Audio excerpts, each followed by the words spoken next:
买个手机几个小时就发现这问题了，咔咔的响，每次都咔咔的响。你花几千块钱买个手机，不是为了听这个声音的。来自郑州的程先生告诉我们呀，他在4月3号买了一款华为的 Pocket 2折叠屏手机，花了大概5000多元。但是啊，在购买的当天就发现这个折叠的时候啊，一直出现异响，这究竟是咋回事呢？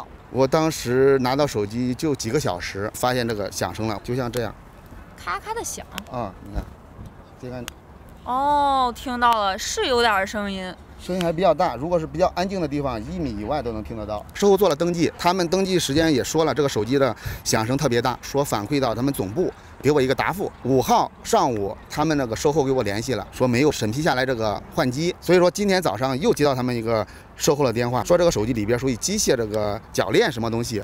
打开会有这种响声，这是让我无法接受的。那程先生所购买的华为折叠屏手机，究竟为什么购买的当天就出现了异响呢？那么现在也跟随他来到了位于郑州市管城区的华为官方授权服务中心，了解一下情况。对不起，我们没有接受那个采访的授权，不能接受您的采访。咱就是主要给客户解决问题，他现在遇到啥问题，咱知道。实在不好意思，这个确实我们没有接受采访的授权。他这个手机现在这个响声正常不正常？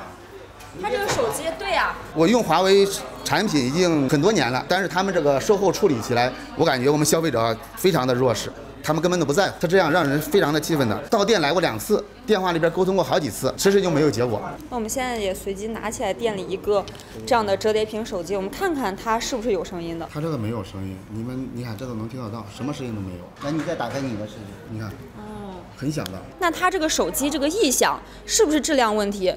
还是说这是正常的？这边也是安排了专人在和用户沟通的，建议这边再去责备一下。那现在他的手机已经送来检查了，有没有一个检查结果咱后台能查询到呢？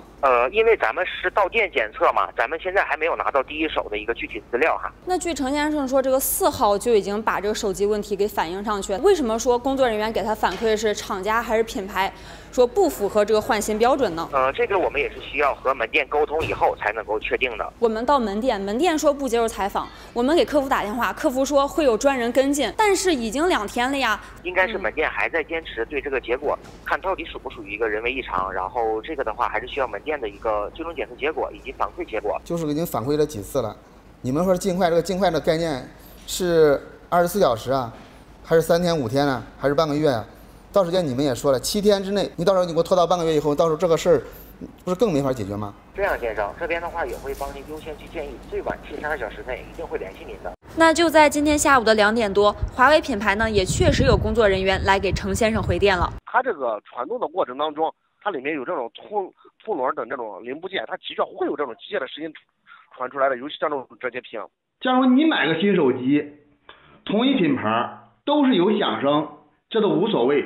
关键是同款手机这个声音基本上都听不到，我一掀盖咔嚓咔嚓的声音，它不是个二手机啊！你手机把这张纸让我马上来现在来反馈一下。工作人员给程先生的解释是，折叠屏开关异响属于正常现象，而对于这样的解释啊，程先生仍旧表示无法接受。那对于此事啊，我们也将持续关注。大参考记者报道。